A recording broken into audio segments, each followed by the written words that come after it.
ত্রিপুরার আমতলীর হরিও মজারচক আশ্রম সংলগ্ন এলাকার ভাড়া বাড়িতে গৃহবধূ বিউটি দাস তার স্বামী জগন্নাথ দাসের হাতে গলা টিপে খুন হওয়ার ঘটনাটি কেবল একটি ফৌজদারি অপরাধ নয়, এটি আমাদের সমাজের গভীরে বাধা সংকটগুলির এক ভয়াবহ প্রতিচ্ছবি।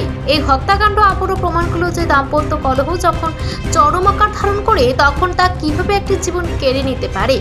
দাম্পত্য জীবনে কলহ স্বাভাবিক হলেও তা যখন শারীরিক সহিংসতা এবং খুনে পর্যবসিত হয় তখন বুঝতে হবে ব্যক্তিগত সম্পর্কে সহনশীলতা ও পারস্পরিক বোঝাপড়ার চূড়ান্ত অভাব ঘটেছে। জগন্নাথ দাসের হাতে বিউটির মৃত্যু আসলে পরিবার নামক প্রতিষ্ঠানটির অভ্যন্তরে জমে থাকা বিষাক্ত পুরুষতান্ত্রিক কর্তৃক মানসিক চাপ এবং আবেগ নিয়ন্ত্রণের ব্যর্থতারই বিস্ফোরণ। ক্ষণিকের রাগের বহিঃপ্রকাশ নয়, বরং দীর্ঘদিন ধরে পুষে রাখা হিংসায় এমন নির্মম পরিণতি ঘটায়। এই ধরনের অপরাধের মূলে প্রায়শই বর্তমান আর্থসামাজিক ব্যবস্থার চাপ কাজ করে। বিশালগড়ের গৌতমনগর থেকে এসে আমতলীতে ভাড়াটিয়া হিসেবে জীবন ধারণের সংগ্রাম, আর্থিক অনিশ্চয়তা এবং জীবনের প্রাথমিক চাহিদাগুলি মেটানোর দুশ্চিন্তা, এগুলি দাম্পত্য সম্পর্কে তীব্র চাপ সৃষ্টি করে।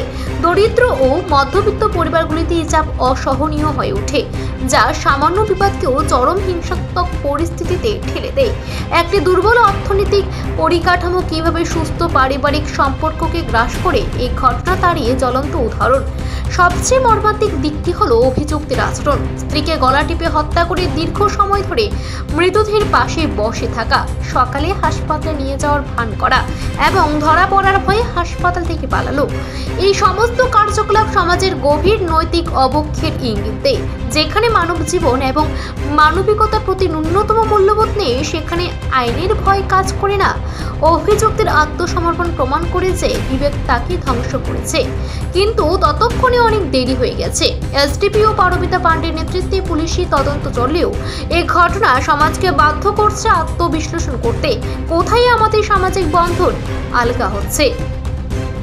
আমতলী থানাতে আজকে একটা কমপ্লেন আসে যে না, জগন্নাথ দাস উনি ওনার ওয়াইফকে, বিউটি দাস যার নাম, ওয়াইফকে যে আমতলী আশ্রমপাড়াতে ওরা যে রেন্টেড বাড়িতে থাকতো ওইখানে ওয়াইফকে হত্যা করেছে। তো সেই মূলে আমরা একটা ইনভেস্টিগেশন স্টার্ট করে যে না, যে হাজব্যান্ড যার এগেনস্টে এলিগেশনস আছে জগন্নাথ দাসকে আমরা কাস্টডিতে নিয়েছি, ওনার ইন্টারোগেশন চলছে। আর যে বিউটি দাসকে ওনার বডির পোস্টমর্টম এক্সামিনেশনের জন্য আমরা অ্যারেঞ্জমেন্ট করছি। হসপিটাল আছে টিএমসি হাপানিয়াতে।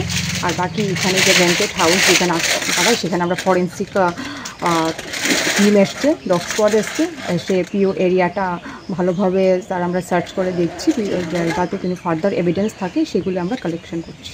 কীভাবে মারছে কি কোনো উত্তর পাওয়া গেছে? এখন পর্যন্ত একটা পিএম রিপোর্টটা যদি আসে তখন এটা বোঝা যাবে বাকিটা। যাকে আপনারা আটক করেছেন ওকে জিজ্ঞাসাবাদ করেছেন?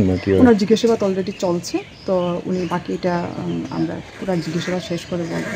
তো এখন পর্যন্ত যতটুকু শোনা গেছে, অনেক সময় হাজব্যান্ড ওয়াইফের মধ্যে ঝগড়া চলতো, সেটা যেটা পাড়া প্রতিবেশীর থেকে শোনা গেছে, তো সেটার বেসিসে আমরা ইনভেস্টিগেশনটা করছি।